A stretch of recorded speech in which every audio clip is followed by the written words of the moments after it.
Mobile phone और laptop कर रहा है बच्चों की आंखों को बीमार। जी हाँ, बच्चों का ऑल स्क्रीन टाइम पहले की अपेक्षा काफ़ी बढ़ जाने से वो आंखों की खतरनाक बीमारी मायोपिया से ग्रसित हो रहे हैं। एक रिसर्च के मुताबिक ये बात सामने आई है। रिसर्च में सामने आया है कि जो बच्चे जितनी छोटी स्क्रीन का यूज़ ज़्यादा कर रहे हैं, उनकी आंखें उतना ही प्रभावित हो रही हैं। उर्सुला अस्पताल के नेत्र रोग विशेषज्ञ डॉक्टर केपी सिंह ने बताया कि आंखों की पुतली का आकार बढ़ने से प्रतिबिंब रेटिना के बजाय थोड़ा आगे बढ़ता है, जिससे उनको दूर की चीज़ों को देखने में समस्या होती है। उनका कहना था कि ऐसी समस्या होने पर आंखों के स्पेशलिस्ट को तुरंत दिखाना चाहिए और खान पान पे भी खास ध्यान रखना चाहिए। उन्होंने कहा कि अपने खान पान में जंक फूड को अवॉइड करना चाहिए, उसकी जगह हरी सब्जियों को जगह देनी चाहिए। अधिक से अधिक हरी सब्जी का इस्तेमाल करना चाहिए। मायोपिया जो है एक तो बच्चों में इसलिए और ज़्यादा डेवलप हो रही है क्योंकि अगर दोनों माँ बाप भी मायोपिक हैं तो ये कंजेनाइटली उनमें ट्रांसफ़र हो जाती है, नंबर एक।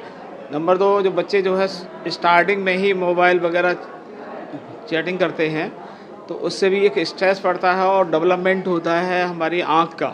उस हिसाब से आँख हमारी नॉर्मल ना हो के जो है थोड़ी सी जैसे डेवलप होगा वैसे ही उसके पास का तो अच्छा दिखेगा लेकिन दूर का कम दिखेगा। समझ गए ना, ये कारण और ज़्यादा। और दूसरा, इसको ये होना चाहिए बच्चे को शुरू से ही चेकअप कराना चाहिए, जिससे पता लगे इसको मायोपिक है। आगे बहुत घातक बीमारी है ये। हाईली मायोपिक बच्चों में क्या होता है, आरडी हो जाती है। आरडी मतलब रेटिना डिटैचमेंट हो जाता है किनारे किनारे, तो उसकी आंखें भी जा सकती हैं।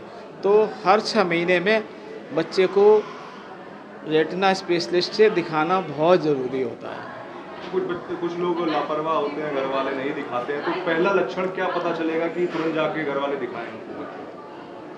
पहला लक्षण ये है, देखने में ही उसको पता लग जाएगा कि बच्चा कैसे दिख रहा है, कैसे दिखाई दे रहा है, सही दिखाई दे रहा है उसको कि नहीं दिखाई दे रहा। उसके देखने से ही पता लग जाता है कि ये बच्चे में लग रहा कुछ कमियां हैं, तो उसको फंडस वगैरह चेकअप कराना पड़ता है, उससे पता लगता है।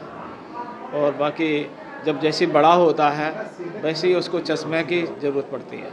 इलाज क्या होता है इसका, और अगर शुरुआती लक्षण है तो क्या इलाज होगा?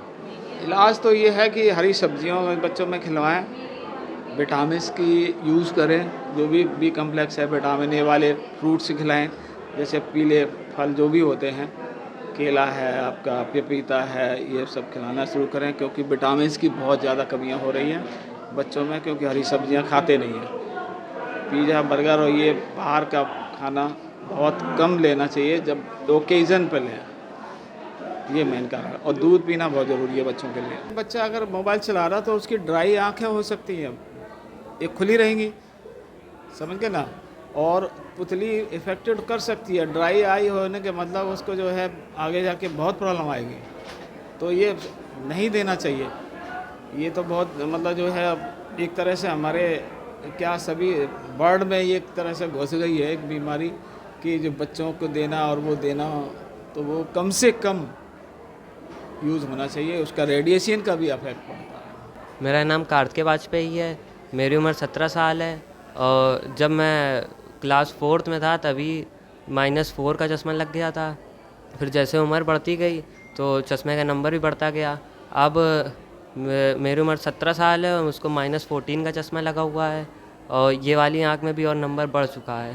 तो डॉक्टर को दिखाया आपने, क्या बीमारी बताई आपको, क्या क्या बीमारी है आपके? डॉक्टर को दिखाने के बाद उन्होंने कहा तुम्हें नॉर्मल मायोपिया नहीं, काफ़ी ज़्यादा हाई मायोपिया हो गया है। अगर बात WHO की करें तो WHO के मुताबिक मायोपिया के मामले पूरी दुनिया में बहुत तेजी से बढ़ रहे हैं। पूरी दुनिया में लगभग 1 अरब 40 करोड़ से भी अधिक लोग इस बीमारी से ग्रसित हैं। इतना ही नहीं, शोध के मुताबिक ये आंकड़ा 2050 तक बढ़कर 5 अरब तक हो सकता है। साथ ही मायोपिया से पीड़ित लोगों में लगभग 10% मरीज ऐसे भी होंगे जिन्हें अंधेपन का खतरा सबसे अधिक होगा। एक शोध के अनुसार भारत की लगभग 20 से 30% आबादी मायोपिया से पीड़ित है। चैनल को लाइक करें, शेयर करें, सब्सक्राइब करें और बेल आइकन दबाएं।